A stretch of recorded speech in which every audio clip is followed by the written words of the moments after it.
Welcome, everybody, to another episode of IncCast, recorded live here at Walker Design Studios, official home for Fanboys Incorporated and the sister headquarters for CapelessCrusader.org.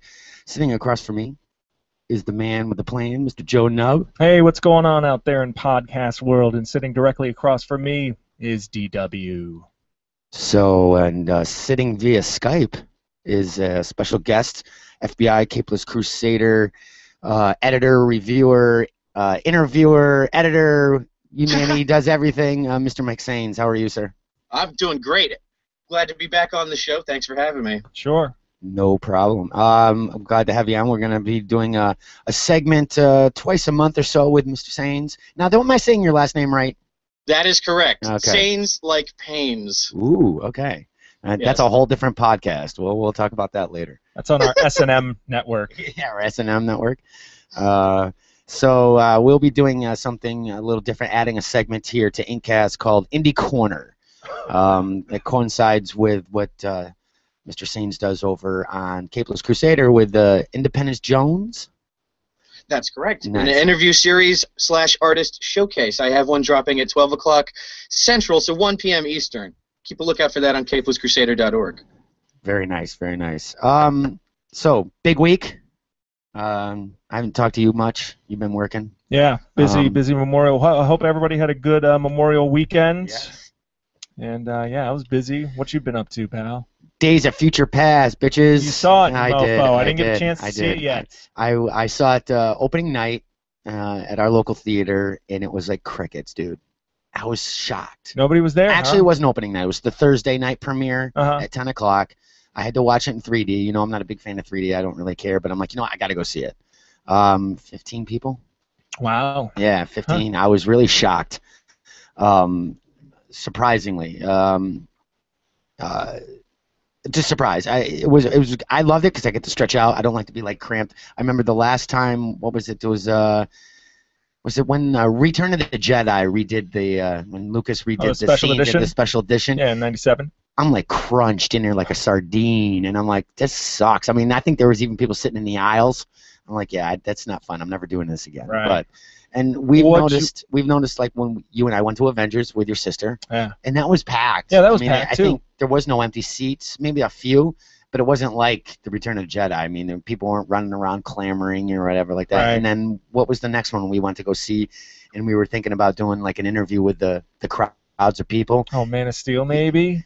It might have b'en, and it was like nobody. I was like, oh, this kind of sucks. That's because nobody cares about Superman. Yeah. Hey, easy. What'd you think of Days of Future Past? Yeah, Mr. Sains, how was your theater when you went? Did you go? You went to a matinee though. You were smart, right?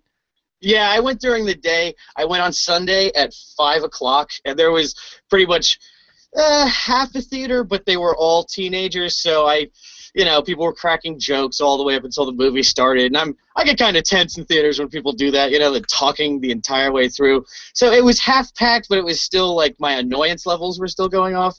So I think that might have affected how I felt about the movie, but I don't know. I need to see it again because I'm having mixed feelings right now about the end result of what I saw. Yeah, you and I chatted last night, obviously off pod. We can't do full spoilers because Mr. Nub here has not seen it, so sure. we have to respect that. Obviously, Fuck yes. that. No, Give me quasi spoilers. I had mentioned something to Joe about the one character that kind of really bothered me was Kitty. Mm-hmm. The fact of the special use of her phasing power. Now that kind of really bothered me. As a fanboy, but it made sense somewhat in the movie. You could sit here and explain it like Avengers does with Thor, where it's science, they're not gods. I mean, we could sit here and explain the technical reasonings for how her phasing ability is able to do what she does, but it was like, it doesn't make any sense. I mean, if you're going literally from the comic, it really is like, why? Right. But it does kind of make sense in the movie. It's just really hard. It's like if you have to spend more than 10 minutes trying to explain it, you shouldn't have done it. Yes, it's just like a joke. If you have to explain your joke, maybe it's not a good joke. I kind of felt that way with Kitty and with Mystique from a motivation speaking. I won't give anything away, but her choices just don't make any sense, especially as things progress. when characters start to learn things and things start to play out in the film, it's like I couldn't help but wonder, well, why is this still happening? But I don't know. I feel like, especially Peter Dinklage and Jennifer Lawrence. I mean, Peter Dinklage is one of the best actors on television. Jennifer Lawrence has an Oscar, and she basically had a whiny face the entire time, and it was kind of disappointing to me. I agree. I totally agree. Now, when we say Mystique, you what comes to mind for you, Joe? What do you mean when, like, I She's think... badass, she's a killer, she's... Yeah, heartless, cold, ruthless. A whiny Rebecca bitch. Romaine Stamos. Whiny bitch. Really? It was, and Mike and I were talking, and I didn't really see that until after Mike and I started talking last night. And I'm like, wow, you're right. It's like, wow, we feel sorry for Mystique. Are you kidding me? She's a badass. She's a killer. I'm like, and there was no strength in her character in this particular series, or in this movie. Well, that's a shame, and I hear it was largely centrally located around her character as well. I heard it's pretty much just a mistake from other songs. Yeah, you could probably say that. Yeah. I think that's safe to say. What do you think, Mike? Mike, are you there, sir? I like character. Yeah, can you guys hear me? Just a little. Checking the rating the system.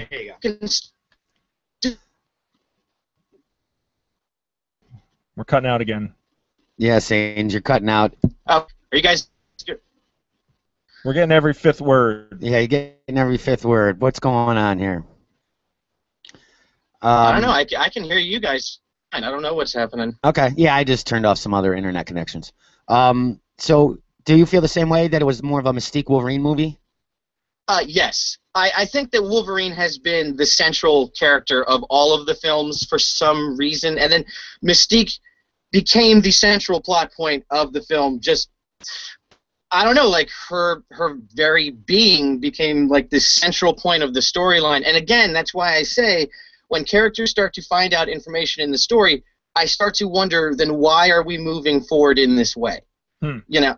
So it stuck out to me. I mean, like, to describe the movie, though, I don't think it's too centralized as much as the other films, like with Wolverine.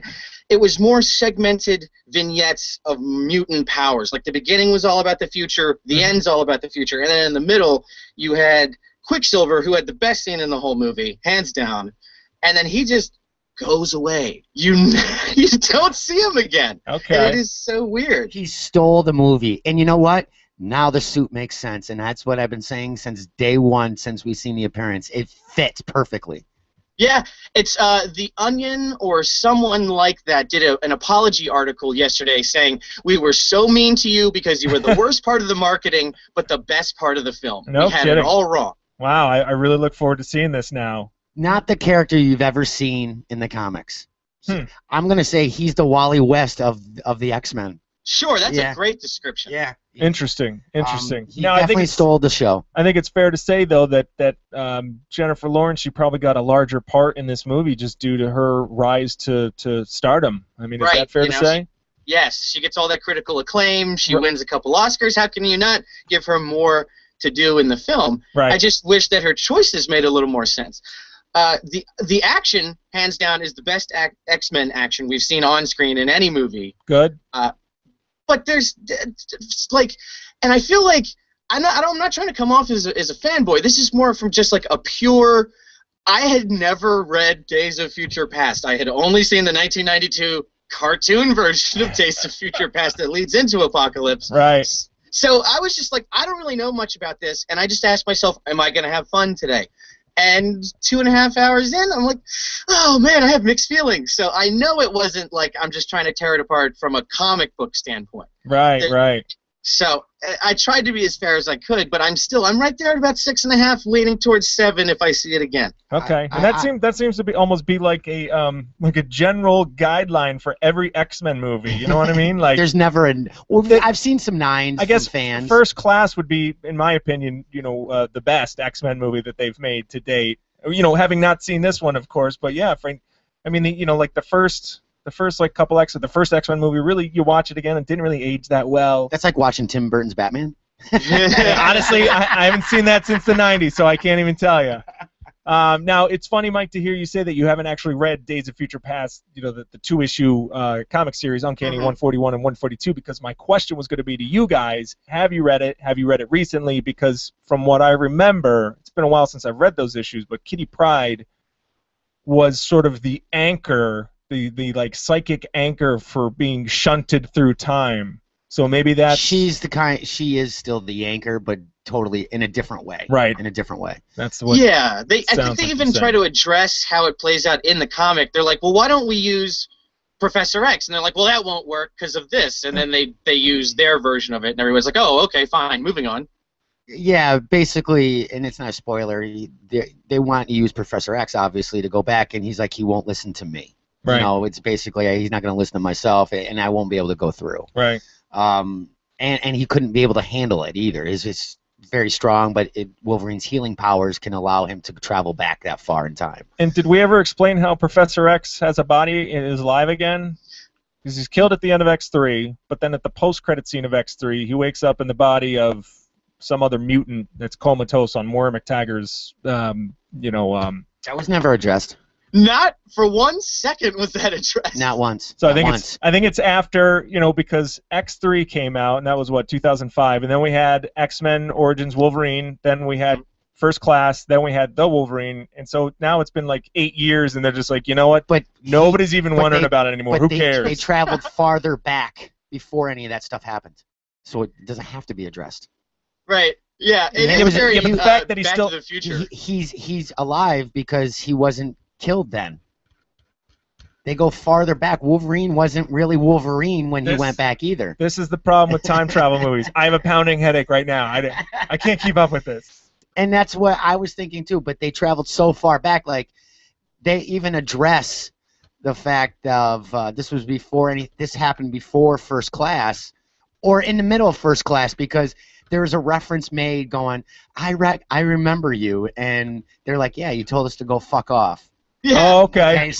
So there's a reference in there, but it's before. It's like in the middle of what happened in First Class. So it's kind of skirting around it a little bit.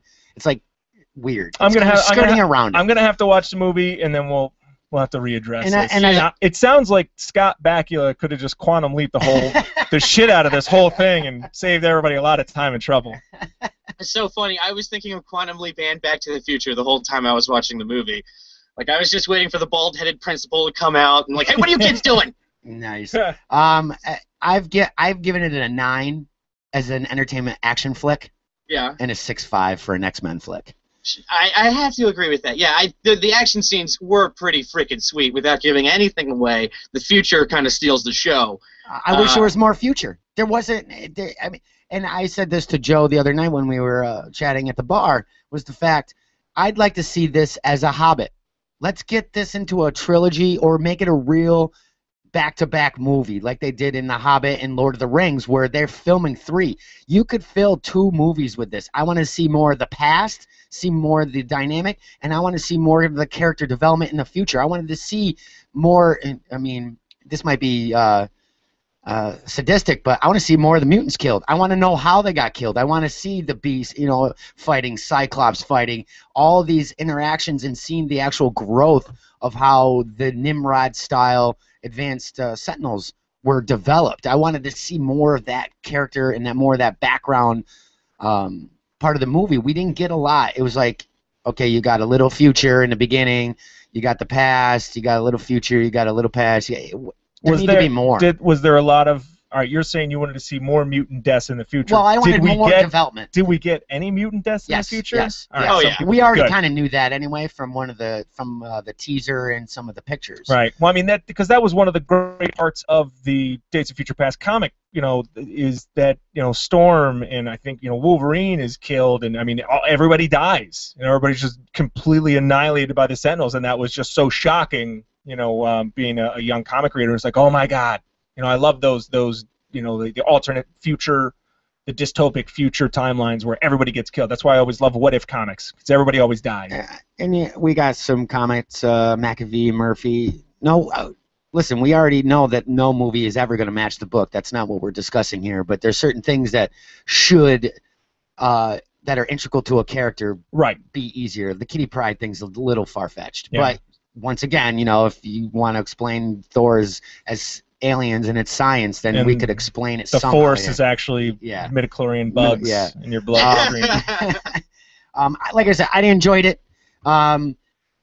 Sains, do you think this is going to screw up even more time continuum or more X-Men history going on with this movie? I personally think Fox is not really caring too much about the canon. They are playing fast and loose to fit their characters who people like. Right. So, depending on, you know, what the focus groups say they liked about Days of Future Past, we're going to see more of in the next film. I want to know who this goddamn focus group is. How do we get in that focus group? That's what I want to know. They're all like suburbanites from like Altadena, California. You know, like nothing to do at 4 o'clock. It's margarita moms and just hanging out. Like, I don't know. I just thought it was too loud. So anyway, we can all talk about the post clip. Joe has seen it. Joe saw it when we posted it. You saw it. We posted it within seconds of it being out there. Right off the bat, we know it's Apocalypse. I mean, your general public won't know because when you see images of Apocalypse, he's in his mutant form and he's got his armor and everything. But it's Abensur. And Abensur. Yeah. Abensur. Yeah, that's right. Yep, and the people are chanting. You know, everybody's like, "Well, it's." I didn't even stay in the theater for the post clip. I'm like, I didn't either. I saw it. Are you guys kidding me? I already saw it. Who cares? I'm not waiting. 30 minutes. You saw a tiny little grainy cell phone. I don't need it big to see what's going on. Actually, I would want to see it on the big screen because when I watched it on the small screen, it looked like. First off, he looked like a woman. I wasn't sure because he had, you know, the. Well, Egyptians always wear makeup and. Well, that's it. The headdress on. Plus, I mean, I couldn't tell if he was blue enough. You know, because you got to make sure that Apocalypse is blue. He wasn't originally blue as a kid, was he? Yes, he was. Really? Well, I think really you just cracked me? Right. I don't remember seeing it. I have the series. I don't remember him. Yeah, the miniseries. Yeah, I can question you, goddammit. You goddamn cannot. Yes, he was blue. He was born blue. He was actually shunned into the deserts. Actually, if you see the still clips, he is blue and on the big screen. We've seen the still clips. A lot of people are like, Egyptians, what the hell's going on? How does this have anything to do with the X-Men? I think it's going to confuse a lot of people, but the fanboys are going to get it. And right off the bat, I watched it the first time. I got goosebumps. I'm like, oh, my God. So we put a clip out, or I put a post out. I put an article up really quick on Fanboys Inc. And just as a joke, I'm like, how cool would it be if we're going to see the Four Horsemen? And then I rewatch it, and then I see some posts. I'm like, what the fuck? Somebody says there's a Four Horsemen in there. So the first thing I'm thinking is, do I see Archangel flying around? I'm like, wait a minute, I don't get it. So I go back and look, and way in the distance, as he turns his head, there are Four Horsemen on the end of the hill. I'm like, holy shit. That's cool. We're going to see the Four Horsemen. Now, we don't know. I doubt we're going to see Archangel's version. We're going to see the original Four Horsemen, probably, from the series. And that wasn't Archangel.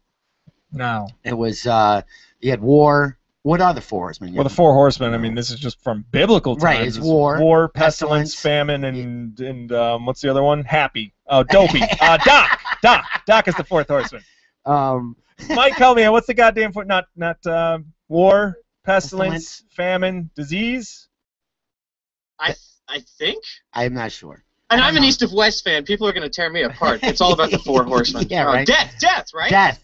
No, we said death. Death was first. Oh yeah, death. War, famine, pestilence, death. Yeah, duh. So they're that was Archangel's character. Those are going to be the four. I mean, Archangel is probably not going to be in that part of it. It won't be him. Well, I mean, if we're going to be starting like back then, thousands of years now, well, that's the question. All right, so when we start this Age of Apocalypse movie, how much are we going to be dealing with ancient Egypt and his true rise to power, or are we just going to sort of jump in with present day, and we're going to do flashbacks back to that past? Who knows? I can see flashbacks.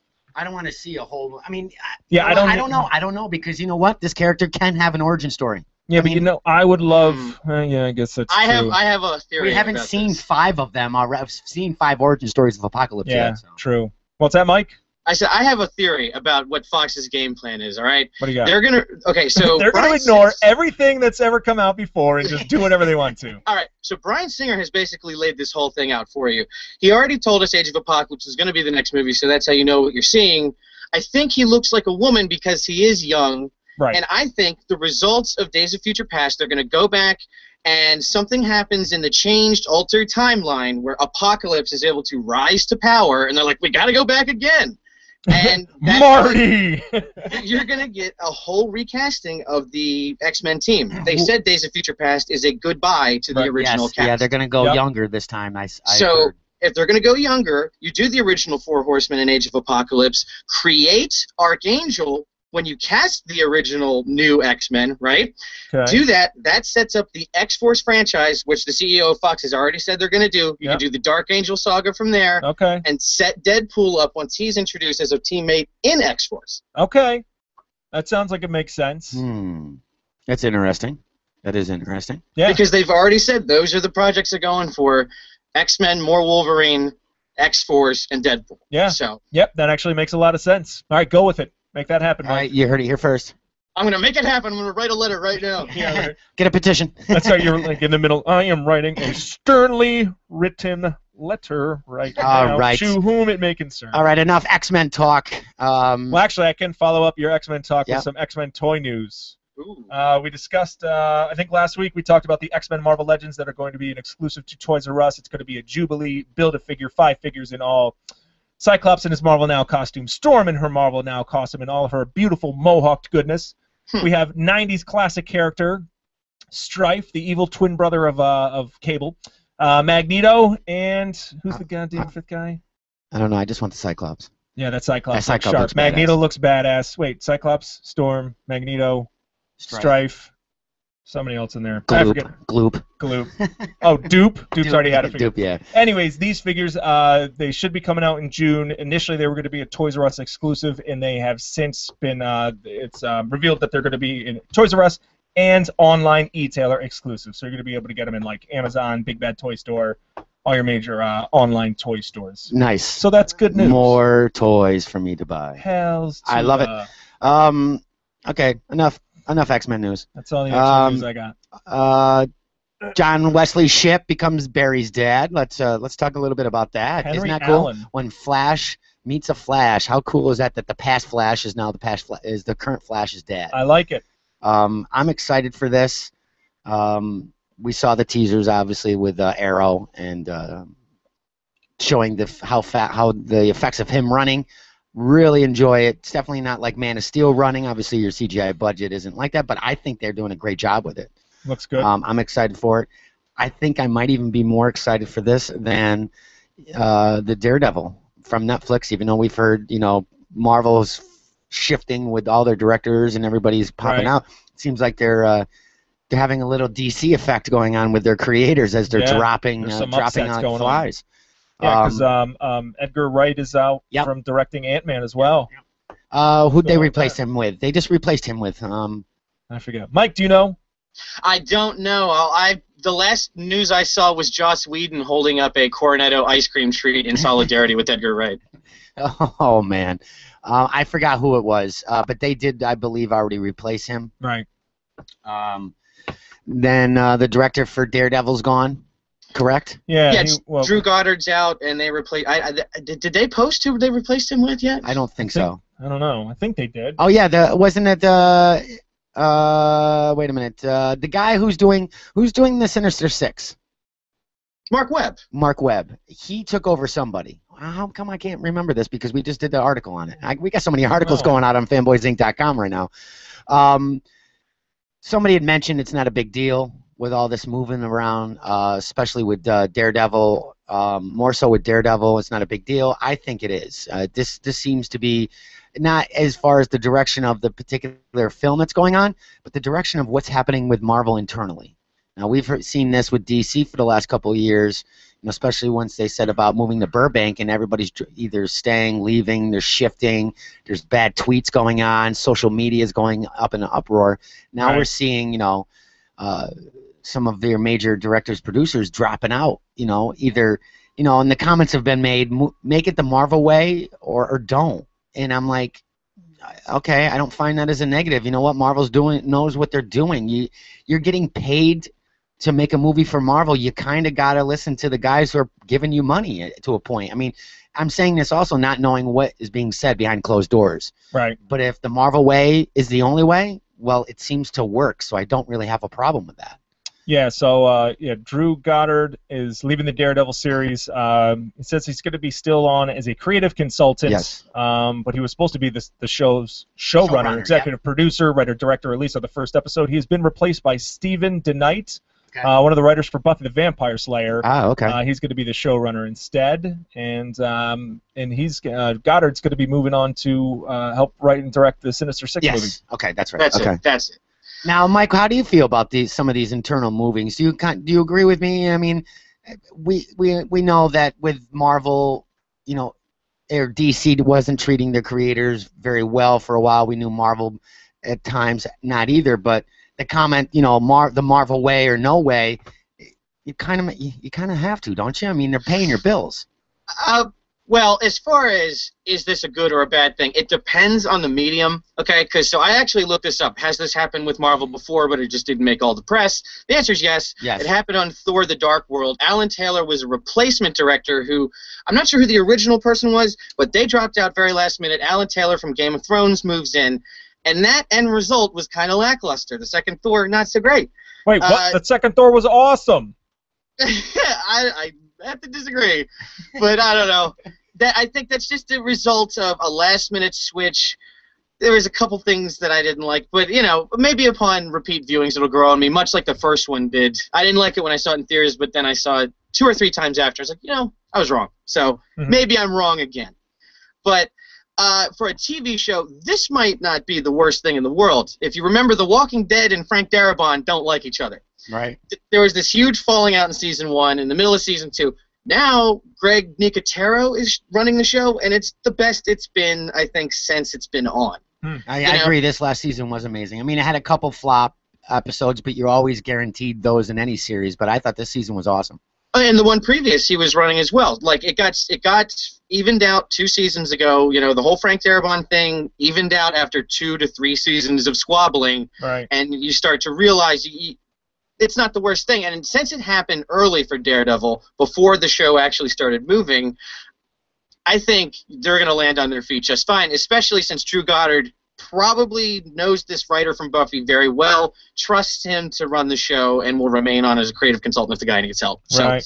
And isn't it fair to say, I mean, maybe it's fair to say that does stuff like that, I mean, yeah, like stuff like this just happens in Hollywood all the time. Like things are constantly just changing hands, changing projects. I think we a little bit closer to the source material and have a little bit more, maybe not a personal feel to it, but are kind of like, well, this kind of sucks because because just a little overprotective. Maybe, and that's and that's the good side of the fanboy. We're not raging about this, but are we mad at Marvel because they're not treating the creators respectfully? In the comics end, we've seen that, and we get a little pissy about it. This movie thing, I don't know. I mean, Kevin Smith even had gotten in the game with Edgar Wright saying, hey, man, if they're paying your checks, you got to play ball. I mean, and I can see that. But once again, we don't know what coming from Kevin Smith, who actually still has unfinished Marvel Comics projects. And DC. And, to DC. But but we don't know what was said between Marvel and Edgar Wright, what were the conversations going on. So right now, I'm kind of be like, hey, man, if they're paying your bills, I got to agree with Marvel. Until I know Marvel's like, hey, go fuck yourself. This is bullshit. Right. And treated him badly, and that's why he's left, then so be it. Yeah, and who knows, maybe Marvel said you're going to have this much creative control, and then when they actually, as time goes on, they're taking a little bit more and away from the creator, or from the director.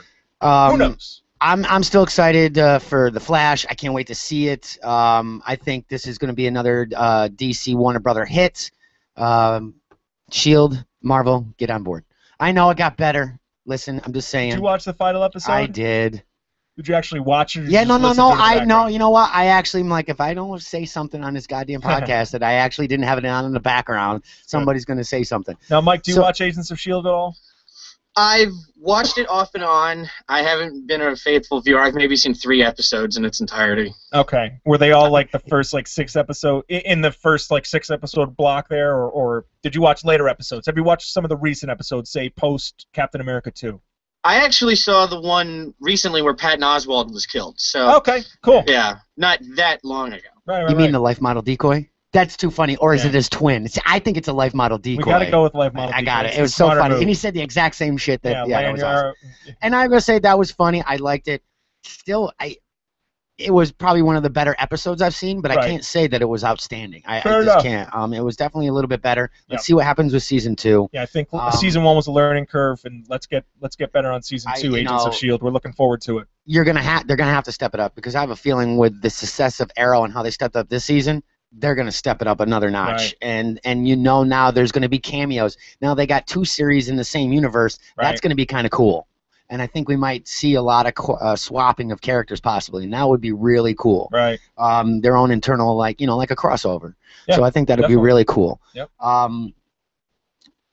So with the CW, Warner Brothers, what else we got? We got the Constantine on NBC. I can't wait to see that. Yep. I cannot wait to see that. The trailer did look creepy and cool. I'm a big Supernatural fan, so just seeing the effects from Constantine.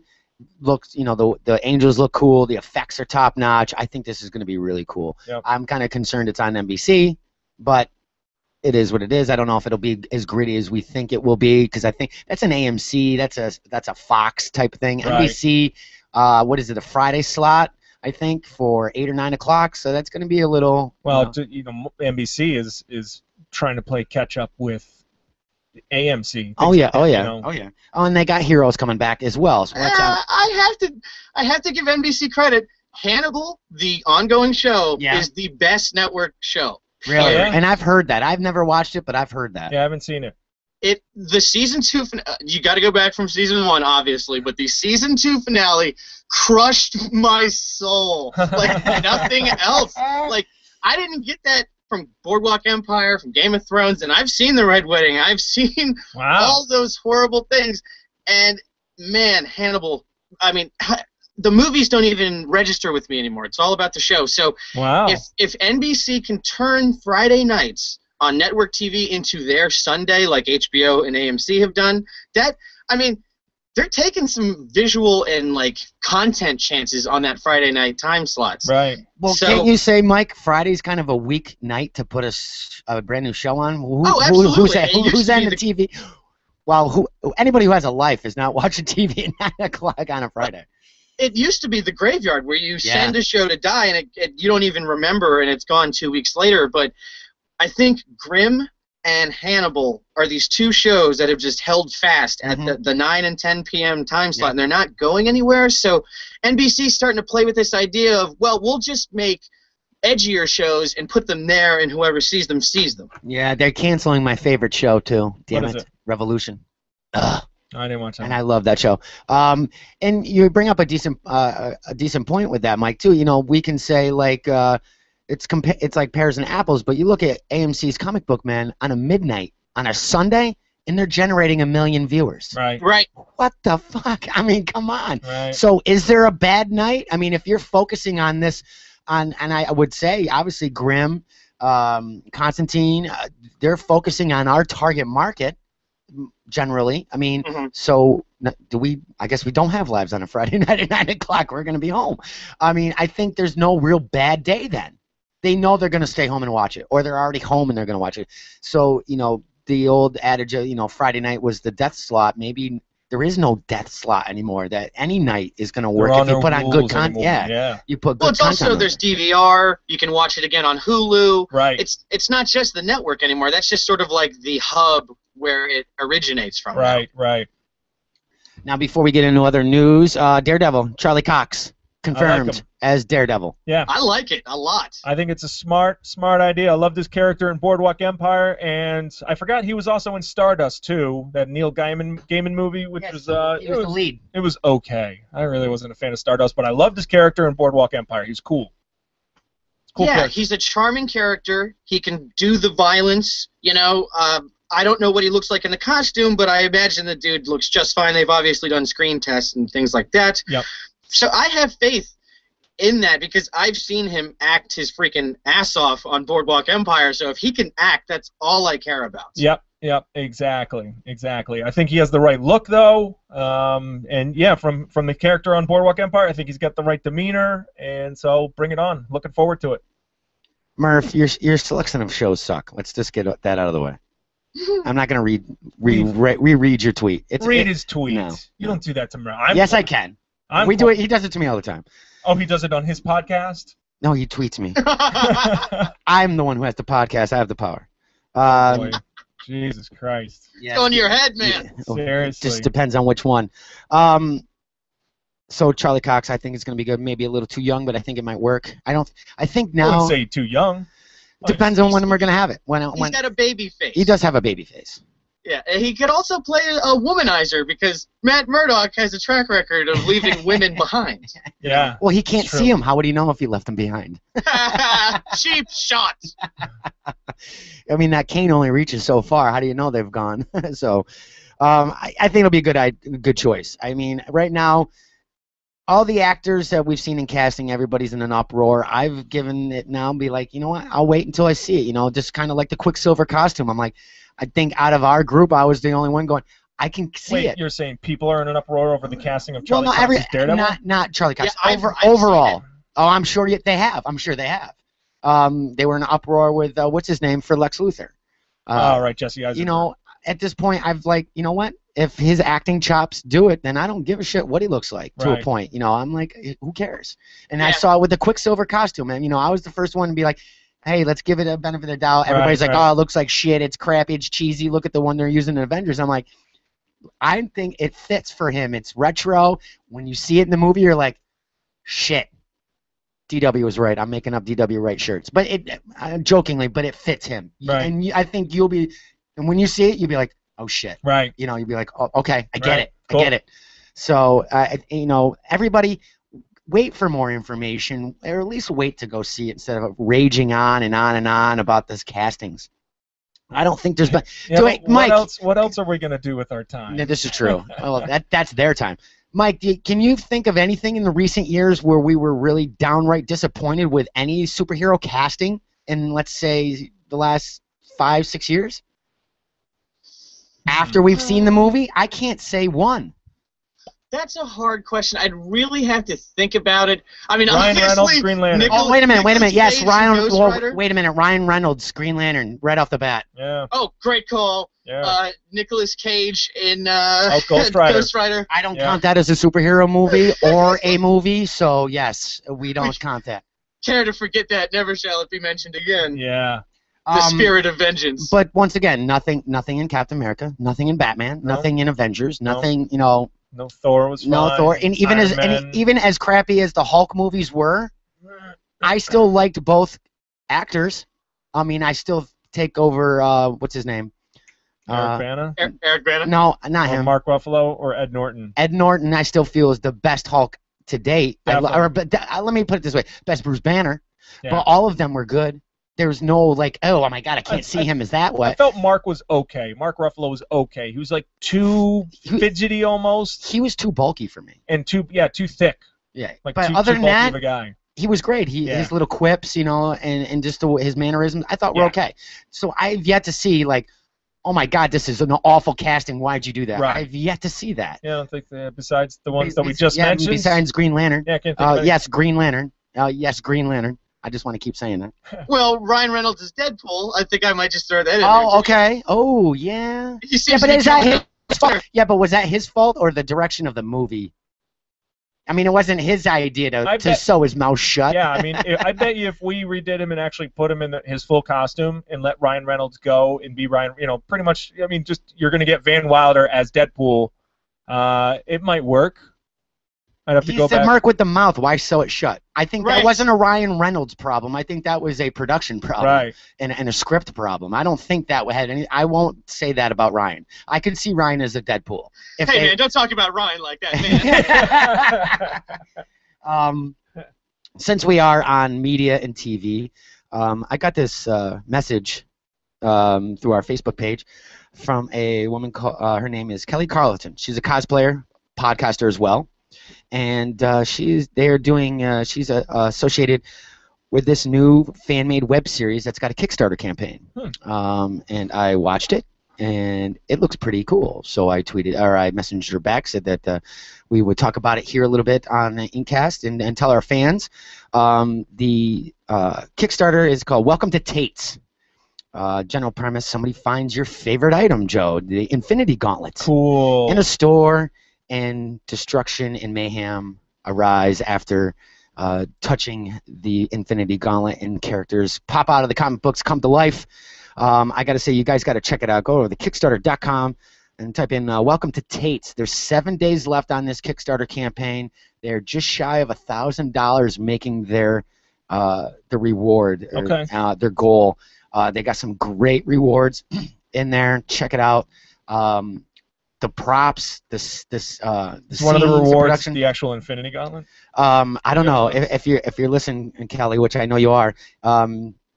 Do we get the Infinity Gauntlet? Because I'll put money into that, Joe. And we'll go halvesies on it. Yeah, right. You get it Monday, Wednesdays, and Fridays. Right. I get it Tuesdays, Thursdays. You get the Mind Gem, the Soul Gem. Yeah. I'll take the Power Gem. But guys, all seriousness, I love this series. I watched it like 3 or 4 times. The teaser trailer, cool. Loved it. The costumes are awesome. It's funny, but it's awesome. It's based in Tate's Comics in London Hill and Byington Beach, Florida. I know I'm going to screw that up. But London Hill in Florida, based in a cool comic book store. I checked out their website. They have some great stuff there. Checked out the podcast. Guys, you're doing a great job. I just saw one of your clips, video clips that was a year ago. Had fun with that. Yeah, I'm excited for that. It's Fanboys Inc. approved as far as I'm concerned. I think you guys go check it out. Once again, Kickstarter.com. Welcome to Tate's. When the comic world comes to real life, and I just got a tweet actually from they added Ultron to the cast of villains. So yeah, I believe they're doing 6 episodes. I'm not sure if it's 6 and more, but yeah, it's created by Aaron Smith, who you could probably see at MegaCon or on Heroes of Cosplay last year, Season 1, Episode 3, the MegaCon episode. Dr. Doom, very cool costume. I do remember watching that episode, so that was really cool. Like I said, guys, 7 days left. They're only 1,000 away. Check it out. Kickstarter.com. Welcome to Tate's. Check that out. And we'll put the teaser video up with this podcast episode, and we'll share it on our Facebook page, guys. But we don't promote anything we don't believe in, so check it out, guys. Go over to Kickstarter.com. Welcome to Tate's, and help them make the reward. Mr. Sanes. Now, we got we talked about a little Daredevil, some Days of Future Past. We got new comics coming in, but I wanna start the segment before we get into new comics of Mike Sane's Indie Corner. What do you got for the guys out there to give some information on some of the indie books out there that maybe they're not reading up on and they should be? Well, I will start with the gentleman I interviewed last night, Dan Schkade. I think I'm saying that right. S-C-H-K-A-D-E, Dan Schkade. He writes a crime book. It's on a very indie publisher called Pop Goes the Icon. The book is called San Hannibal, and it's a familiar crime setup. Private Eye goes looking for a missing woman, which leads him down a path that reveals corruption that leads all the way to the top of the fictional city of San Hannibal. From what I've talked, when I talked to him last night for about an hour and a half, he's a very passionate guy who knows his shit when it comes to crime stories from way back in the day, your Philip Marlowe's, your Sam Spade's stories, your sure. He describes his style as neon noir. Instead of black and white, the penciling is black and white, but then the coloring are these bright, vibrant neon colors. And it's a lot like, if you've read the original graphic novel Parker, how it's all colored in this one specific tone. They mix it up and their colors are really bright, and you can almost see the pages when you close your eyes while you're reading the book. It's actually really cool. I'm a big fan of the crime genre, so I can't recommend San Hannibal enough. Check out my interview, which drops in 10 minutes on capelesscrusader.org. Another really big book that's already sold out on a lot of stores today is Cowl. That is C-O-W-L. That's an acronym. And it is about a unionized group of superheroes in Chicago, the Chicago Organized Workers League, Cowl. And instead of seeing their heyday, you are introduced to the team right when things are starting to fall apart. And it's a really, really well-made artistic endeavor. It's not even like anything I've really seen. It's like really dreamlike with the art and the dialogue is very realistic, and it's immediately dysfunctional.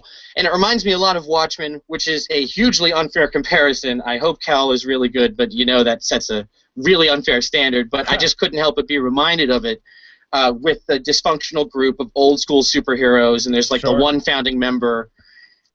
So I can't recommend that enough. I've already read that.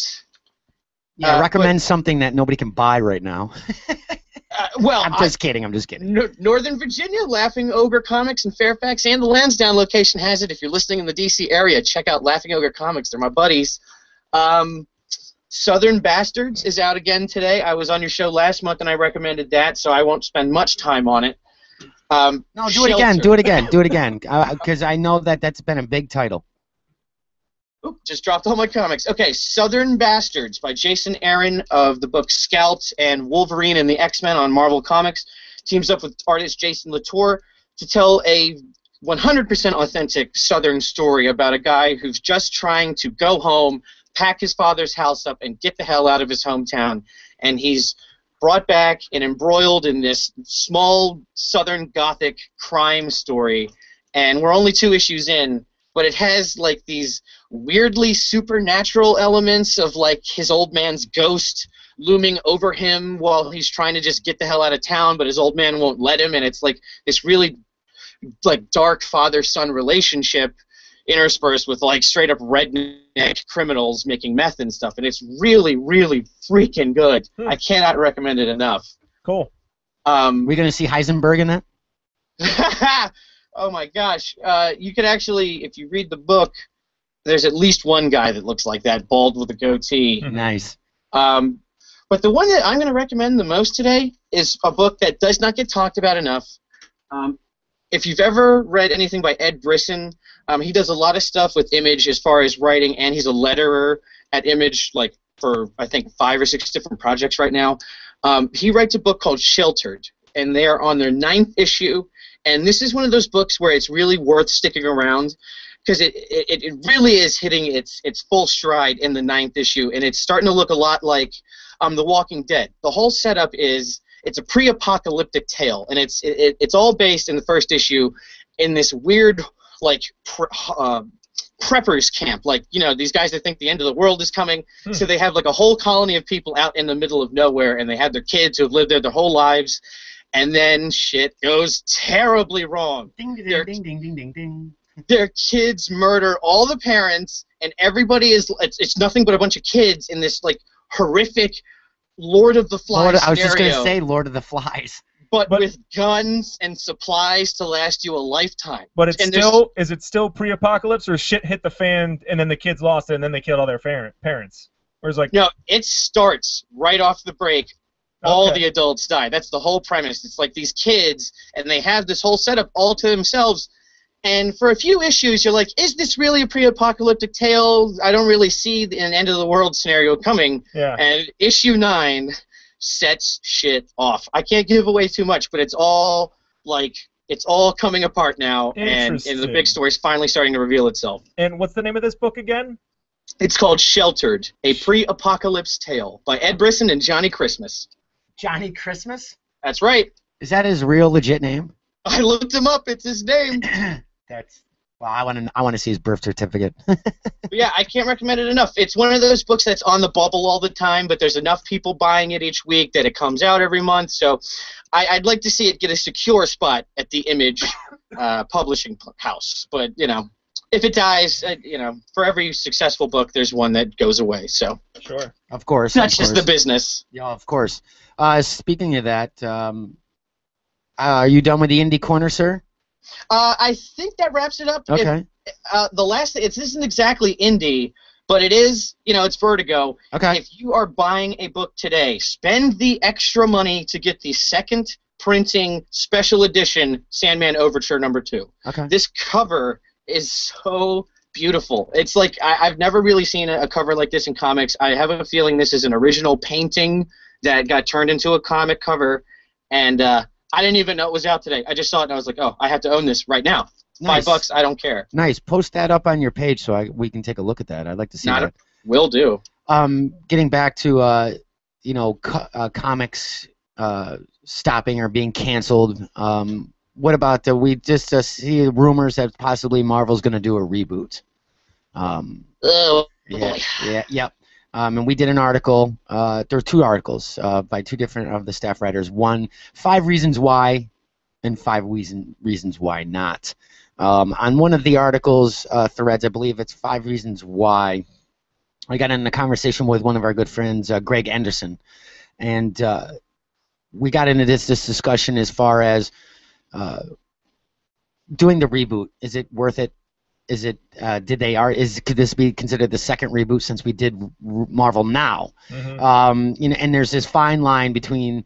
I think people are like, it's a relaunch, it's not a reboot. And now that's semantics as far as I'm concerned. I talked a little bit with Joe St. Pierre yesterday, and just picking his brain, and he's like, that's semantics. That's relaunch, reboot, same thing. It just doesn't make any. It is. Marvel Now was a reboot / relaunch, same thing.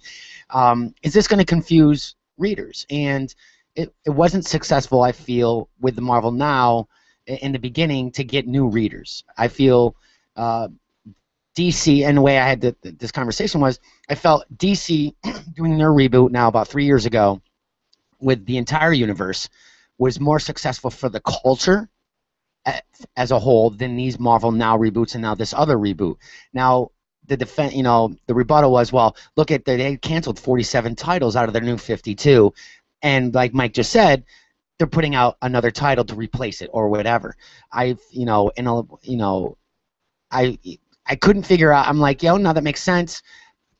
It might not be good for DC comics themselves, but as a culture overall, I think it did very well for new readers because it was easy to jump on. That's how I jumped on when I went in and see Marvel Now. Okay, you got Marvel Now #1s, and now there's Savage Wolverine, but now there's Wolverine and the X-Men, and it wasn't the Marvel Now universe. What's going on? It's a little confusing. I think in the long run, Marvel benefited from that because a lot of people have left DC because of these cancellation of books. I just don't think another reboot should be worth it. What do you think, Sainz? Well, there's a lot of caveats to this. Like, as far as new readers go, that's not going to help anything. I was there for the all-new Marvel Now, Marvel Now. The only thing that happened with that was everybody went, so what's the difference between Marvel Now and all-new Marvel Now? And then you get the answer from the person that works at the store, and we all just go, oh, all right, I'll just keep buying it then. Yeah, exactly. It didn't make any sense. And the new 52, I don't know, I'm very biased when it comes to DC. I'm ready to declare it dead. It's a bad move. The 47 and 52, it's a complete failure, utter failure. But I kind of disagree with that because I feel that some of those books weren't planned to make a full run. Most of them stopped at either issue 6 or issue 12, and then they replaced them. I don't think that was the general consensus that they were going to run all of the original 52 forever. Yeah, but even then, it's not like there were weekly people showing up to even really buy a lot of these books. I just feel like it's too much of a gimmick, and it also, I have a feeling that a lot of this happens just to screw over the original creators, and that's what really gives me a bad taste in my mouth. If you totally reset but keep the characters, who just got screwed over in that process? That's what I really wonder, because... What do you mean by the original creators? I mean, we're talking about Bob Kane and Batman? Okay, so... Well, you can use Jeff Johns. Jeff Johns stayed all the way through. I mean, he was on Green Lantern for 9 years, and then he left out of his own reason. What I guess I mean is you kind of see these little litigation stories come up, and especially, I can't remember the specific instances, but during the all-new Marvel Now and the New 52, there was this big discussion about, well, the company retains the rights to the characters, but the stories, if you completely change the stories, do the estates of the characters' creators keep getting money, or can you cut them off entirely? Oh, okay. Good point. If that's the case, I'm not sure I'm cool with that on a whole. Right. Just on a moral level. But are you saying that they canceled these books because, I mean, do you want a low-selling book on your list? You got to cancel it if people aren't buying it. Why would a company keep, what was one of them, Team 7? Why would you keep that going if it's not selling? That's I mean, it's not throwing spaghetti up against a wall to see if it works. Obviously, it didn't work, so we're going to reformat and do something else. It's not a desperate move. If it didn't work, we'll move the creators to go do something else. I don't think they did that to say, well, screw the creators. We were not selling books. Why keep it in our library? Yeah, there's that. I mean, those two things are sort of separate because those original creators, you're talking about estate litigation and stuff like that. Right now, canceling and replacing titles, that's just everyday capitalism. That's just business. So that has to happen. Specifically speaking with Marvel, they seem to do better with their films. Like I don't think like Guardians of the Galaxy coming out in theaters in August is going to get a huge influx of readers that are sustained. Maybe you'll see a couple people come in for a while. And I think it's going to be the same thing. If you try to reboot and say, don't worry if you don't know anything about what happened, you can start fresh here, is that going to be enough to get people to actually come out to the store, new readers, young new readers, to buy these books and read them? I agree with that. I question that as well. I mean, the days of number ones being collector's items now are few and far between. They mass produce these so much. You're not going to see, people buying Amazing Spider-Man #1 with Peter Parker's return at $5.99. I mean, I bought it. I mean, I didn't buy it as a gimmick. I'm enjoying Superior, and I wanted to see what happened. But the people buying it thinking that 40, 50 years down the road that's going to be worth some money is ridiculous. And yeah, but that notion hasn't been around since before the 90s. I agree with you, but I feel that the big two feel that still happens. We still kind of see that with some buyers. I don't think they're thinking that this is going to be money, money and investment for down the road. I think they just put #1s out so that people know this is where to start. But start reading it here. But look at the sales for Spider-Man #1. It's one of the most sold books in years. It broke records. Right. But was once again misleading. People saying, Marvel sales do better than DC. That is correct if you're looking at the Diamond numbers, but I want to see the books that didn't get sold. I want to see all the books, either New 52, which I see more Marvel Now books being cheaper than some of the New 52 #1s. I've seen, and I can only speak from Darren's store. I see the Batman #1, Justice League #1 being up on the wall for $10, $15. Right. I don't see any Marvel Now #1s like that whatsoever. Right. I see them, and it's geographical because the Greg that I was talking with saying that his store sells more of the Marvel Now ones and stuff like that on their walls than DC. Wow. So it is got to be geographical, but these sale figures aren't real figures. These are Diamond saying, all right, it sold 25,000 copies. Right. Well, that's great. How many did it actually sell? Now, I know retailers have been smarter throughout the years, but they really wanted Spider-Man #1. It broke records, and I forgot the exact number off the top of my head, but it was huge. But how many of them are still sitting on your shelf right now? And all these variants, and all. Now that's the gimmick. All right, we're going to put out 13 to 23 variants of Spider-Man #1. And that's not even getting into the second and third printings. Exactly, and that's not even an incentive. Right. You gotta buy 300 copies to get one variant, right, or 100 for this. It depends on. It's ridiculous. But getting back to the major topic, I think the reboots for me, I feel is nothing against the creators, but sometimes it's like an easy way out. It's the lazy writing. All right, we don't know how to finish the story. Screw it. We're gonna go with #1 and start fresh. And it might even work with what Mike's saying. We didn't like the creative team. We'll pull the creative team, change the story, start with #1, and kind of screw the original creators or whoever was on the run. There's so many variants within this. I just feel either way it's confusing. I think overall still, as a whole, DC's New 52 did better for the community as a whole. Did Marvel benefit from more sales? Possibly, from what I'm hearing. A lot of people that jumped off and went right to Marvel. But I'm not saying in sales. I'm saying sales in between the two. I'm saying overall sales for the community, getting people where I think the New 52's New 52, the way they did it was a nice way to do it. It was easy. It was easy for new readers to jump on board and bring people into the culture. And that's my aspect of this. I think this Marvel reboot now, if they do it, is just going to confuse the people that we got now. And it's not going to get anybody new. Yes? No? I think you're right. I just don't see like a call, like a rallying cry. Like, what's going to be the thing that actually does get like young kids in my comic shop reading books again? Like, most of the readers I see are my age or older, and I'm 29. And I just, Free Comic Book Day, there were kids lined out the door. The very next week, I asked. Not a lot of kids coming back. Yeah. We did see an influx, though, of young kids' books this year for Free Comic Book Day. So, I mean, there is an attempt to put out young children's books. But, Mike, you're asking what's it going to take for a younger generation to get into the comic shops and start buying comic books?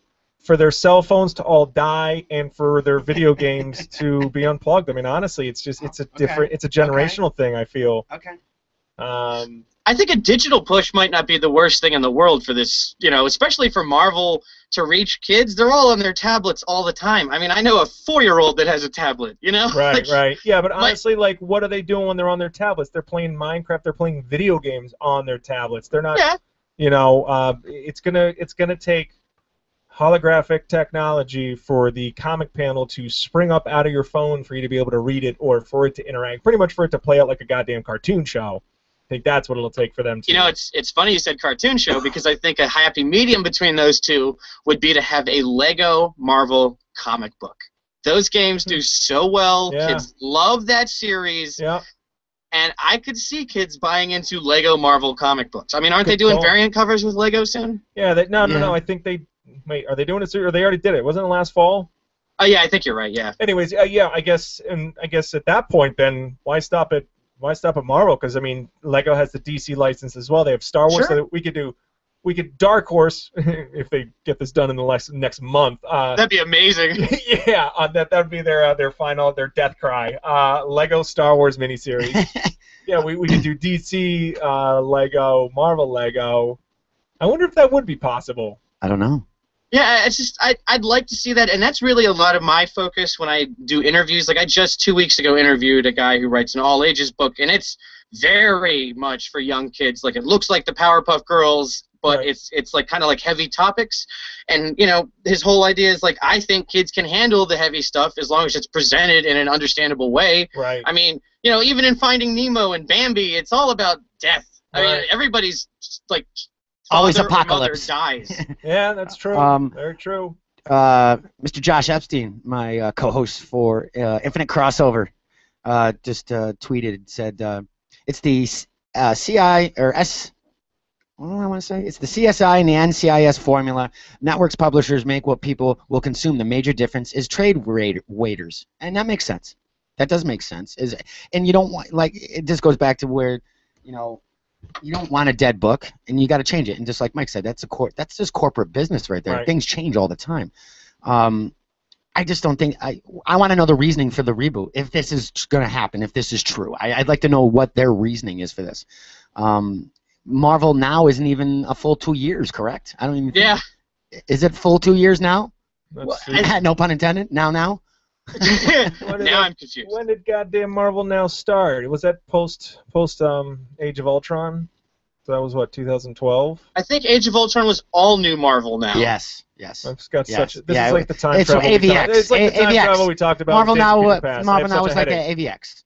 It's right around the start of AVX. Oh yeah, you're right. The end of Avengers vs. X-Men, Yep. I think, kicked off Marvel Now. That's correct. I'm not for it.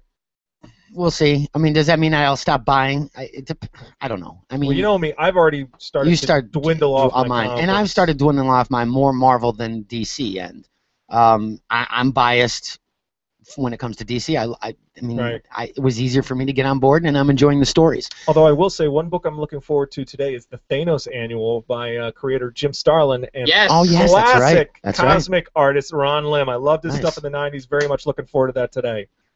Oh, nice. Yeah. And since we're doing new comics, do you have more on your list, or you got a short list? I only got one other book coming out today, Transformers Robots in Disguise, number 29. Go figure. This is post-Dark Cybertron. This is the dawn of the Autobots. We're going to be Optimus Prime is back on Earth, and we're going to be seeing what's going on there. Now, I got a question for you. Yo. Now, we had Superior Spider-Man. Obviously, Spider-Puss. Doc Ock was taking over Peter Parker. Yep. And we see the marketing for Amazing Spider-Man 2 movie come out. And we see coinciding Peter Parker was back in the comics, not to confuse the general public or fans or whatever. Mm-hmm. We don't see any of that type of thing going on in the Transformers comic book universe. They are totally separate from the movies completely, correct? There's no, if we take Optimus Prime out of the comics, we'd have to put him back for the launch of this movie. Actually, it's funny because him being in Transformers Robots in Disguise #21, this is pretty much Optimus coming back to being the leader of the Transformers, because he was out for a while. He actually, like in the comic books for the last, I don't know, dozen issues or so, he was not even being called Optimus Prime. He was back to his original character's name, Orion Pax. And then during Dark Cybertron, he reassumes the mantle of Optimus Prime, and so this is him. So would this their way of doing it for marketing? Yep. Is that I okay? Okay, so. Because I don't read the book, so I'm wondering. Assessment. Okay. So they're doing the, I guess you want to call it the Marvel way. I mean, they're doing the marketing correctly. Well, it's marketing. Yeah, exactly. Yeah. Nice. Yeah. So that's on my pull list. On my list is Avengers 30, Inhumans 2, Batman 31, and Futures End #4. I'm loving the storyline. Futures End is Days of Future Past. Batman Beyond, right? Yes, Terry McGinnis version. I mean, everybody's comparing it to that type of deal. Stories come around. I still think it's creative. I think it's doing. I'm enjoying it. It's a little pricey at every week. Right. We are going to have the Days of Future in lenticular covers coming out. Once again, those are tie-ins. Our question of the day is, are you guys going to jump on board again? Did you do that for Villains Month? I didn't buy hardly any of the 52s. I know that Harley Quinn's version jumped up for about a week to $50 to $60 on eBay because there were short runs. That's great. I doubt it. I don't even think it's even cover. It might be just above cover price of that at this point. There's some cool covers out. You can check out the covers over at fanboysinc.com. We put out some articles over there. Animal Man's got 2 covers, so Grady should be happy about that. I don't know if I'll jump on board. I don't know how integral these tie-ins were. I know the Villains Month ones weren't really that integral. They were cool. Some of the stories were cool. Darkseid and Joker were my 2 favorites, kind of standalones. I don't know how this is going to play into this storyline. Is it just mere gimmick? It may be. That's where they're making their money. Are they going to do the same thing and not increase the price? I remember that the lenticular covers were not extra price over the regular cover issues. So that was a smart move on DC's part, I thought, not gouging us. But we shall see. So the question of the day, are you guys going to pick it up? Will it be more story-driven, or is it because the cover's cool? I might pick up a couple for both reasons. I am art-driven. I'm not going to be picking up all of them. I mean, if there's a cool Superman cover, I might pick it up, but I don't read the book, as far as, regularly, monthly. Oh, right. There is a couple cool Superman covers out there. It's obviously not going to be for the fact that I'm, oh my God, I'm going to make some money and flip it. It's just cool to have because I like the artwork. So, yeah, guys, tell us, what do you think? You guys going to pick those up or a nay or yay on that? Who cares? Just stick with the original storyline.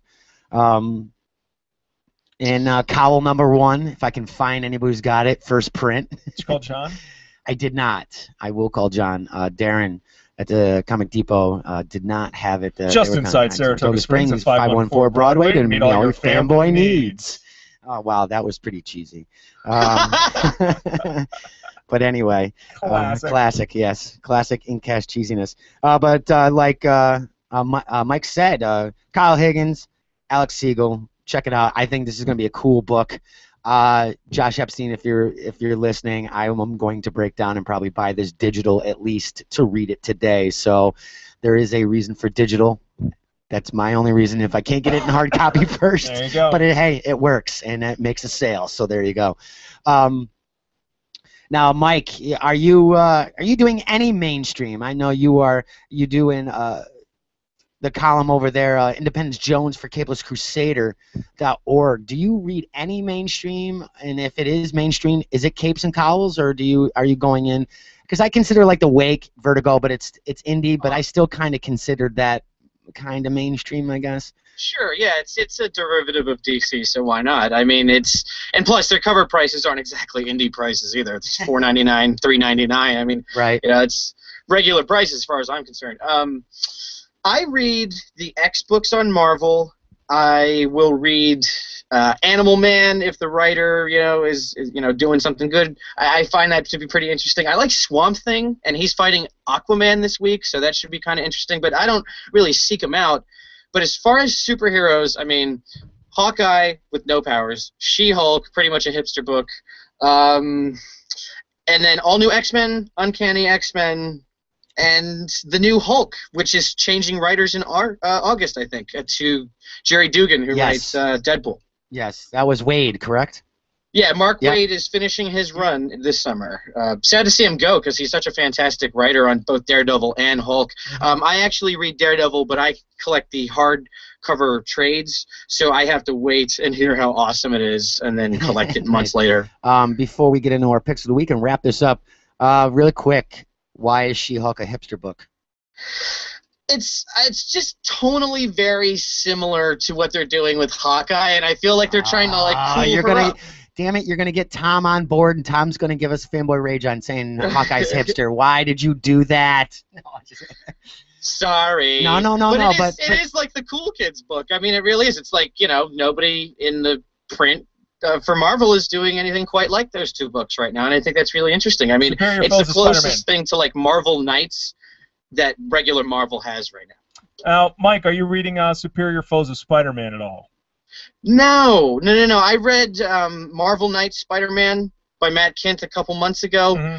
I read a few issues of Superior, and I really enjoyed his tie-in in Age of Ultron, but not anything else. And I know that's going to be one of those books that I collect when they do like the complete Superior run, and I'll just love the hell out of it because I love that premise just in general. But I really haven't been able to sink my teeth into it. Yeah, definitely check out Superior Foes, because if you're talking about hipster indie books, I mean, this is kind of, right along the lines of Hawkeye. I haven't really heard much about She-Hulk, but Hawkeye especially. Superior Foes of Spider-Man is right along that same vein. Awesome. I'll be sure to check that out. Now, I'm hearing the same thing with Secret Avengers as well.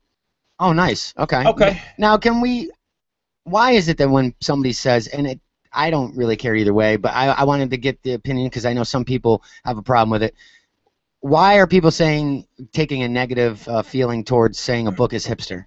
I mean, that seems to be an issue that we've kind of skirted around and heard around for the last few months. Probably because hipsters have a negative connotation of being snobbish. Okay. So yeah, and I guess I don't really mean it in a bad way because I totally am one, and I can admit that. I don't have nautical star tattoos or anything, but.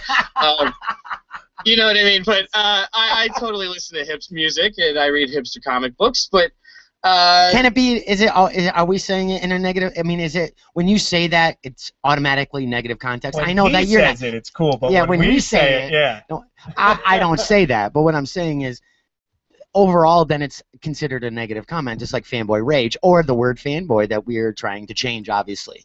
Yeah, I embrace it. It's one of those things where it's like, yeah, sure, I am one. Fine. Now what? Right. Yeah. Okay. Yeah. Now I'm gonna beat your ass. No. I'm a hipster fanboy. I'm hipster fanboy raging right now.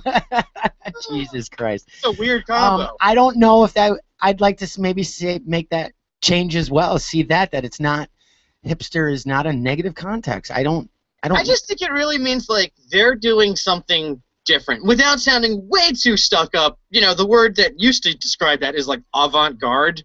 Right. But that sounds so freaking pretentious. Avant-garde. While you're drinking your wine. That's sort of the replacement word for me, but it's just anything that's like fringe. Like, I don't really see this kind of art paneling or like this kind of like everyman, what they're doing with Hawkeye, where he's like totally down to earth and a complete mess. You don't really see that a lot in Marvel Comics. Could you turn around and make that a offense for being indie? Because it is not the mainstream, and isn't that indie? It is. It's one of those things where I would use the word like a coup. It's not indie. It's like sort of like a creative coup where like it's going out under the Marvel name, selling right on the same shelf as all the other Marvel books, but it's like nothing else they have to offer. Right. So it's like it's this one example where like, yeah, this is the precedent for doing new things. And I think since Hawkeye, you have seen these new books like Superior Foes and from what I'm hearing, L.S. Cott's run on Secret Avengers now, where it's like it's under the same print name, but you're getting this tonal shift where it's like the cool kids are at the table now. It's kind of weird, but I like it, They don't have to push it to Icon, their indie label. And I would certainly encourage it too, because it just simply broadens it broadens what they offer the readers. You don't expect it, so it's like a nice surprise. And if they are able to pick up some of the indie fans, yourself in particular too, hey, that's great, man. More power to them. That's marketing, that's sales. So whether or not you're a cool kid or not, who cares? It's sales. It's sales. Who gives a shit? Yeah, because you got to think who's writing Hawkeye. Matt Fraction, who is like critical darling of last year with like Sex Criminals winning all the awards. Time Magazine called it the comic book of the year and all this stuff. And he's writing for Marvel. Right. So it's like you can kind of get that like cool kid runoff just by reading his stuff, because it's like this dude is writing Avengers. Oh no, that's Hickman. Excuse me. But you know, Fraction has his fair share of Marvel titles as well, and it's like this is just, to me, more than anything, it's like hipster this, hipster that. This is just like new, really bold creators getting in both fronts, like the major side of publications and the indie side of publications. But it's like you get the same person no matter what. Under that definition of being a cool kid, we can just sit here and say that we're all being hip at this point. It's a geek renaissance. It's hip to be. It's hip to be a geek. So anybody out there thinking it's negative, I disagree. I mean, the whole culture is we're all hipsters, dude. That's how you look at it. I mean, look I know Joe's looking at me right now, going, "Speak for yourself." I ain't no hipster. No, I'm just playing in my head Huey Lewis in the News, hip to be square right now. That's why not. So you know what? We're all cool kids for buying books if you want to make it that way. I mean, whatever you're buying as a comic book, that's the hip thing to do. Hopefully, it's not a fad. I mean, there's a big fine line. There's a fine line between those two as well. But I had a 30-year fad going on. yeah, exactly. It's like it's an obsession, really. Exactly. Like it's like you're either gonna read them or you're not. So you know what? I'm gonna say it first. All comics are hipster, as far as I'm concerned, because all the cool kids. If you're reading books, you're a cool kid. I mean, that's what geek renaissance. We should circulate that more often. If you're reading, you're cool. That should be a shirt. Yeah, exactly. There you go. Reading's cool. With a picture of me with my thumb up. Ching! But yeah, it's the geek renaissance, the golden age of comics, right? You know, the golden age of the comic culture, pop culture right now, and that's whatever. I think so. We're all hip. So there's no segregation here. If you're reading it and it's a hipster book because it's cool, well, what are you reading? Because if you're reading that, you're thinking you're cool. So I can't think of like a straight up like, oh, you're reading that, you're a total dork. You know, like I can't even think of one of those right now. I mean, like even Adventure Time and the regular show, like those are good comics. Yeah.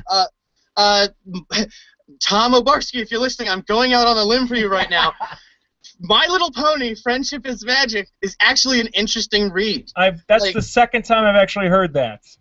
It's actually an interesting read. And the first time came from your 3-year-old daughter? No, from the Wolfman at Free Comic Book Day. Oh, Jesus. But the so fact that strange. The fact that he said it and the fact that I'm hearing it again, I mean, that gives credence to it. Okay. You know, I think you're 100% correct. We should all just encourage readership on a whole. Right. Forget the segregation. Just embrace everybody. And it's sort of like we should all just be like a living Amazon algorithm. Oh, what do you like? You like this? Well, then you'll love this. I love that. I love that. We should. Everybody who's reading comic books is cool. Let's put that. There's no, hey, well, you're reading She-Hulk or you're reading Hawkeye or you're a hipster and that's negative. No bullshit. And you know what? As far as I'm concerned, it's sales and it's helping the culture and the independent, the companies out there, whether DC, Marvel, Image. We all win. Yeah, I mean. Yeah, everybody wins. I mean, even Superman is acting un-Superman-y these days. Yeah. So it's like, you know, he's a giant super douche. I mean, the character's been real. Yeah. Okay, we'll leave it at that. There's been problems with him since the New 52 started. But yeah, I think it's cool. I don't think, you know, hipster otherwise. Who cares? We're all buying comics. I mean, that's it. I'm not going to like a title that you're not going to like, you know, vice versa. But that doesn't mean because you bought She-Hulk or Hawkeye, I'm like, well, you're one of those hipster fanboys. Well, screw you. Because when you're at the Comic Cons, we're all friends. We're all there for the same reason. Exactly. Join hands across America. That's Fanboys Inc. Join hands across America for comics. That's what we're going to do. Josh Epstein, if you're listening, we're getting on that. I actually kind of like this idea. We should do that. That's Free Comic Book Day, where everybody will be out, and you got to join hands across. Now that would be cool. Hands across America. Joe Nubb and I will make the theme song. Hey DW, let's start holding hands now. Don't let go. Let me put my pants on. Oh, sorry. Mike, I want you here with us. Mike is holding his own hands. He's safe that way. Anyway, picks of the week, guys. Since we got a little serious. We have no toy news this fucking week. Who cares? There's like a shit ton of toy. Get out of my fucking studio. The only toy news that I saw that was worth anything was that article you put out yesterday with that Star Wars exclusive Toys R Us pack. That's the only thing I want to hear. With that one? That's all I want to hear. After that, there's nothing more. Really? Nothing. No San Diego Comic-Con, No, Marvel who gives Legends. a shit? Who gives a no shit about San that? Diego Comic-Con, I don't Marvel care. Infinity Gauntlet. I don't give a shit 4 about that. packs. Nobody can hear because I turned your mic off. I just So, want that wow, Star Wars you pack. just talking about how great it was that no matter what comic book you're reading, we're all friends. But now, unless Toys you're are collecting, different. yeah, right. Toys are different. Exactly. Toys aren't hip. You're not watching Arrow? Well, then Agents of S.H.I.E.L.D. is stupid. Yeah, exactly. So comics is S.H.I.E.L.D. is a hipster TV show. Yeah. All right. So in all seriousness, Go for it. We have a lot of toy news. Actually, we do. I We have apologize. some pretty big toy news here. I guess we'll start first. The Star Wars.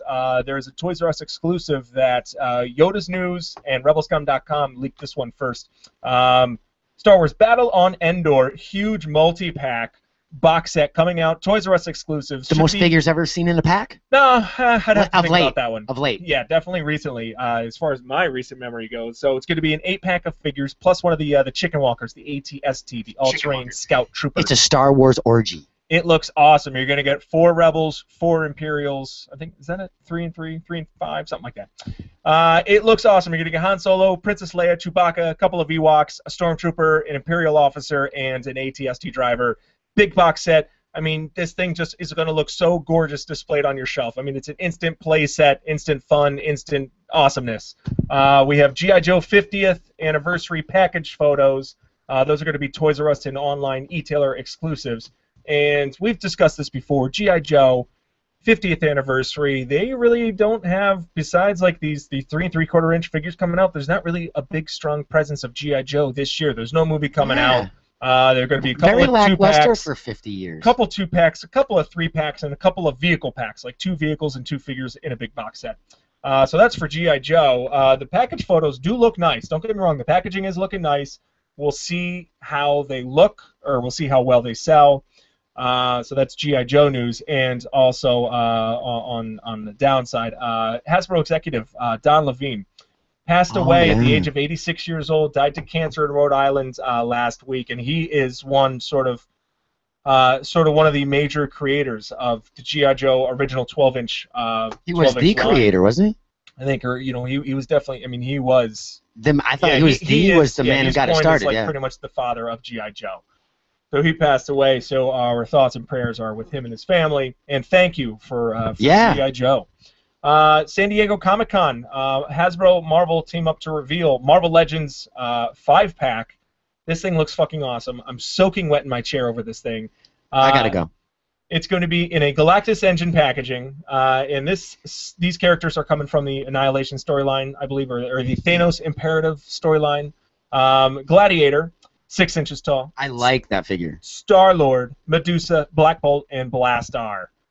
These figures look awesome. I can't say, as far as the Marvel Legends 6-inch line goes, I'm so excited to finally be getting a Gladiator figure. The purple guy with the goddamn mohawk from the Shar Imperial Magistrix there.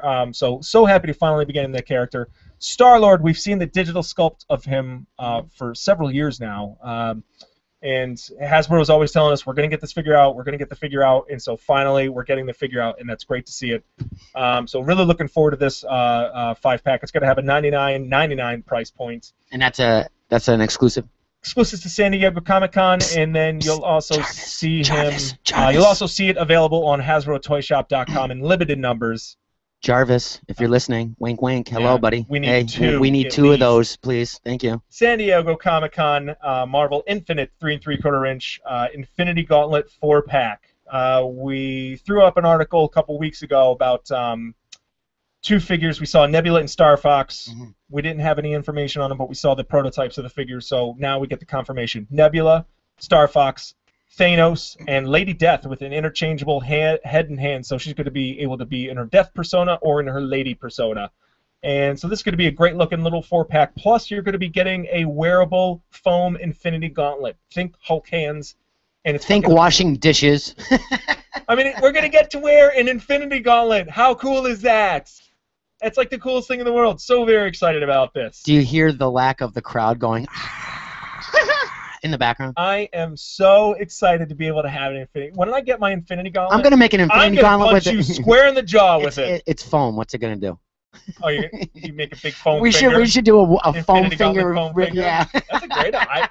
I'll take one of those, too. And lastly, this one is a little bit strange to me, but MattyCollector.com has put up a pre-order for Baby Skeletor. Aww. 12 inches tall. Well, then he's not a baby. $35. There's a little T-shirt, Born to Rule. I mean, he looks like a baby doll, but it's Skeletor. And he comes in the package, and I think it's a potty. It turns into a you can like. It turns into a what? Baby Skeletor a toilet? Is going to have a little baby potty. Why? Exactly. I don't know. It's adorable though. The hipsters are going to love it. What are we going to see? The hipsters are going to love it. What are we going to see next? Lady Death Barbie? I'm probably. We'd have to actually look. They might have actually done that before. I don't know.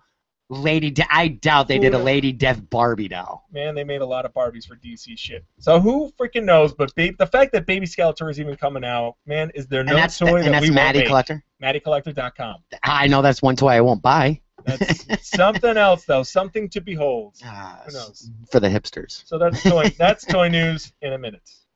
It was a little over a minute, like a minute but that's 5. all right. Jarvis, I'm not kidding. If you're listening, dude. Yeah, we need 2 of those. We need 2 of those, please. And I'll take just the foam Infinity Gauntlet. You could break it out of the packaging and just blame it on. Oh man. Murray down accounting. Now, Mike, big toy collector or no? Are you into statues? Do you collect anything? I do. If the figure really looks right, I will buy Marvel Legends in a heartbeat. Let's see, what else?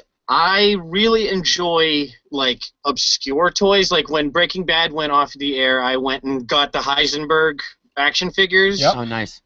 The one with the hazmat suit, the one with the revolver and the little blue bag of meth behind the card. Let's see what else I own. So you're gonna get that potty Skeletor then, right? That's a little. I'm not really like a bust kind of guy, and there's like large things, but I am addicted to Funko Pops. I just bought Pennywise from the movie It. Oh, nice. Looks super badass. Huh. I collect all the horror movie monsters that they do, the little Funko Pop bobbleheads. Oh, okay. So I have like Jason, Freddy, Alien Predator, Joker, Harley Quinn. I mean, the list goes on. I have a ton of them. General Zod, Leonardo, Teenage Mutant Ninja Turtles. I really have my eyes on the Pulp Fiction set where it's Vincent, Samuel L. Jackson's character, and Uma Thurman all together in one set. And then there's also the Ghostbusters, which is like the original 3, no Ernie Hudson, and the Stay Puft Marshmallow Man for $15.99, and he's like a giant Funko Pop bobblehead. He looks so awesome. How can you not have Ernie Hudson in there? Shame on you, Funko Pop. I know. I was wondering the same thing, but then it's like, yeah, he doesn't show up till 3/4 of the movie anyway.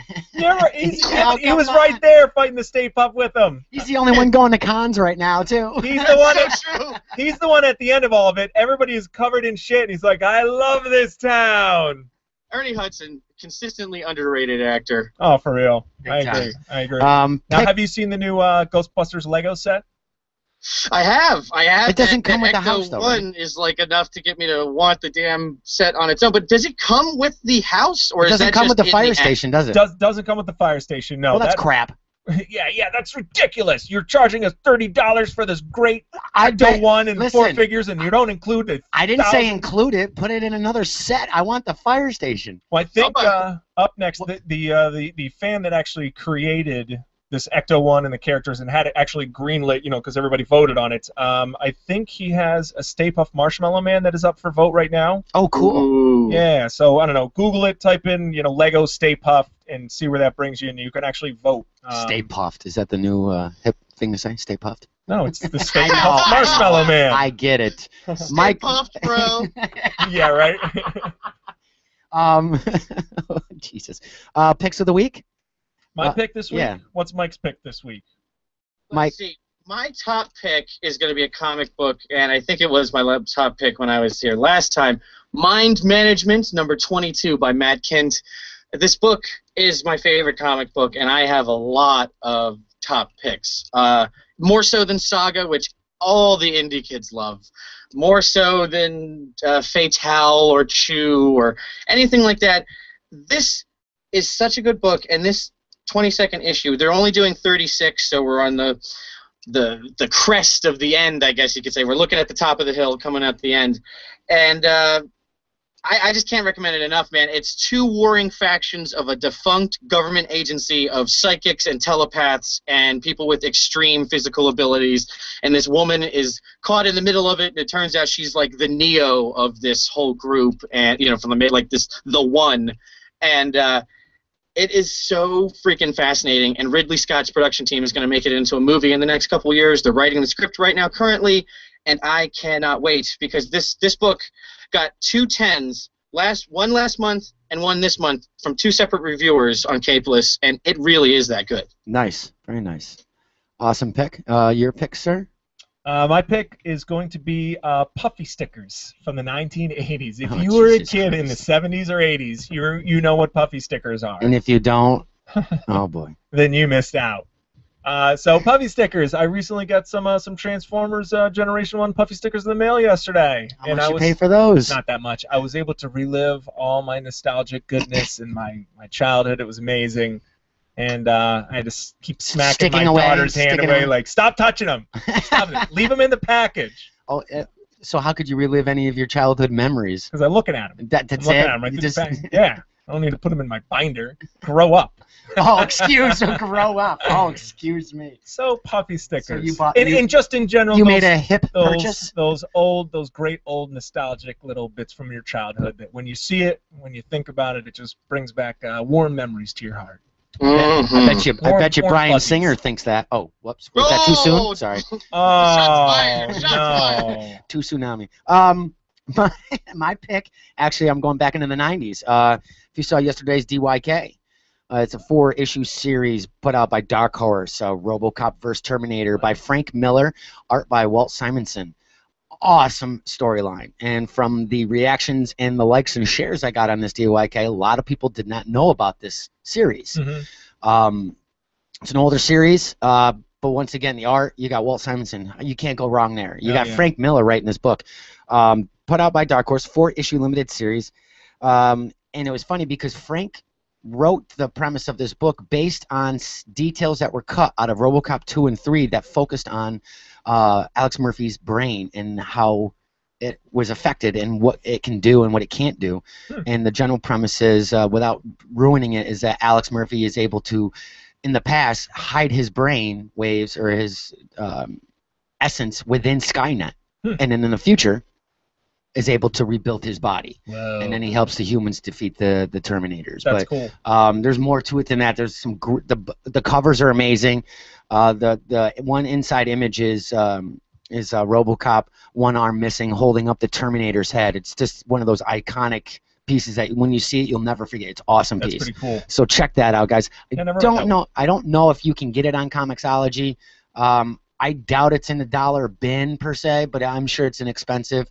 I'm sure you check your local retailer, go online, be wary on eBay. Just be careful what you're paying for, but it's definitely worth the read. Check that out.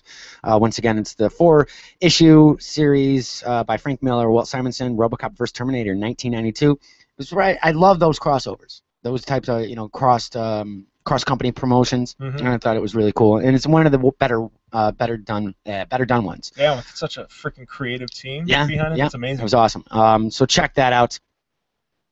Before we wrap it up, guys, don't forget it's con season. June 14th will be the New York Comic Fest in White Plains, New York, brought to you by Kif Galbath and Robert Bruce and Dan Greenfield from 13thdimension.com. Check them out. Scott Snyder's going to be there. Jim Steranko is going to be there. A bunch of other awesome guests. Check that out. We'll have the link on our page. I officially am not going to be able to go. I apologize. We will not be able to go on the con floor. I am really pissed. But scheduling just does not allow for me to go. And it's the first time I've missed a con in the last 3 years that have been put on for Rob and Cliff and now Dan, and it's their very first one, so I'm kind of upset about that. I'm gonna miss. We make up for it. We make up for it the next day. I'm still gonna be pissed that I missed Scott Snyder again. I'm pissed that I missed. I'm pissed that I missed. Okay, that's good. June 15th. June 15th, though, we will make up for it. As Joe said, it's the Albany Comic Book Show at the 205 Wolf Road, Albany, New York, at the Holiday Inn.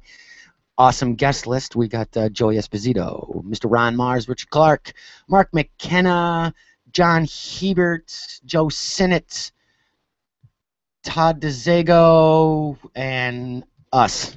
And many more. I'm just kidding. And many more. There's the list is huge. I can't name them all off. We will as we get closer. We'll have John Belinsky on, who is the creator and owner of Excellent Adventures comic book store. We will Belinsky, isn't it? No, it's John Belskis. Whatever. John Belinsky. Just John from Excellent Adventures. It's John B, baby. Whatever. Everybody knows who I'm talking about. Oh my God. I'm known for ruining last names, so it's okay. I'm just keeping the. John Smith, the creator, and at least I got the B and the L and the S and the I all, but just mixed up. Yeah. But who cares? Classic, sorry, John. Classic DW. That's right. I always ruin last names. Be prepared for that. But like I said, Albany Comic Con, we will be live podcasting for the first half of the show, and then we will be doing our creator spotlight. Our creator spotlight panel. Yeah. People Who's asked on for that panel? People asked for it to come back, so we're coming back by popular demand. This year's panel is going to be interesting, just like last year's. We got Mark McKenna, inker, artist, creator. We have podcaster, creator, writer, Joey Esposito. Cool. And we will have Mr. Ron Mars, writer, creator of Kyle Rayner from Green Lantern, is working currently on Witchblade right now, and also The Protectors, his indie comic as well. So it's a nice, well-rounded panel. It'll be our first time speaking with Joey Esposito in person, so this should be fun. It's a Q&A, guys, so if you do show up, I believe the panel is going to be 1 or 2 o'clock. We're not sure yet. Just talking with John earlier today. We're figuring out the time slot, but it's an hour panel, kind of like IncCast here, but it's going to be creators, and it's going to be a Q&A. So we'll have a Q&A towards the end. You guys can ask the creators anything. The last time was pretty fun. We had Fred Hembeck, Todd DeZago, and Paul Harding, and his son Grant Harding, which was awesome. He stole the show, just like Quicksilver stole the show in X-Men. He's funny. You can check that out, too, in a past podcast. So we also have some video clips of that as well from last year's Creator Spotlight panel. It's going to be fun. I'm excited. I'm looking forward to it. It's Father's Day, so take your dad out, bring him down to the Comic Depot. Jesus. Just inside Saratoga Springs, 514 Broadway. Right, but the Comic Depot will be there. Guys, thank you so much. Mr. Sains, thank you so much for joining us. Mike, good chat with you, bud. Yeah, thanks for having me on again, guys. Anything you'd like to plug, sir? Where can they find Sains on the social media platforms out there? Well, let's see. I have a few ways you can reach me. I am on Twitter at the Mike Sains, or actually just Mike Sains. You'll find me just my name, S-A-I-N-S. If you ever want to buy anything from me, I started a nerd figure store on Amazon. I have Pacific Rim NECA figures, Hitmonkey Build-A-Figure, Marvel Legend, Hasbro stuff. What else? All kinds of stuff. Graphic novels, trinkets of all kinds that all kinds of nerds alike. Check me out. My Amazon shop is called Creator Owned Inc. That's Creator Owned Incorporated. You guys hit me up for anything. I ship within 2 days and I'm quick. That's all I got this time. Nice, awesome. We'll check that out. I got nothing. I think we're good. Go over and check out fanboysinc.com. We got some great articles over there. The Logan and the guys are doing really well over there. Some awesome pieces. Great new interviews just came up. Is it DeMatteis? Yes, DeMatteis is his last name. Yes. Tammy just did an interview with him from nice. Motor City Comic Con. Very cool. Jerry Conway. She did an interview and articles with him. Very cool. Awesome pieces. Check that out. And some more fun pieces over there. So go check out fanboysinc.com. You can find me at fanboysinc. And obviously our Facebook page at facebook.com/fanboysinc. And as always, check out our little brother or sister. I don't want to say little brother. I guess, I don't know, twin. CapelessCrusader.org. Check them out for all your indie news and more over there. Check them out as well. They're also on CapelessCrusader.org, Facebook.com/CapelessCrusader. Also, don't forget, go over and check out Welcome Tates on Kickstarter. Check them out over there. Kickstarter.com, Welcome Tates. Pledge whatever you can. I think this is going to be awesome. I want to see more of this. We'll have the video up for you guys to take a look at it. And I guess I'm done, dude. Are you done? That's it for me. Okay. Later, nerds. All right. Peace. Peace.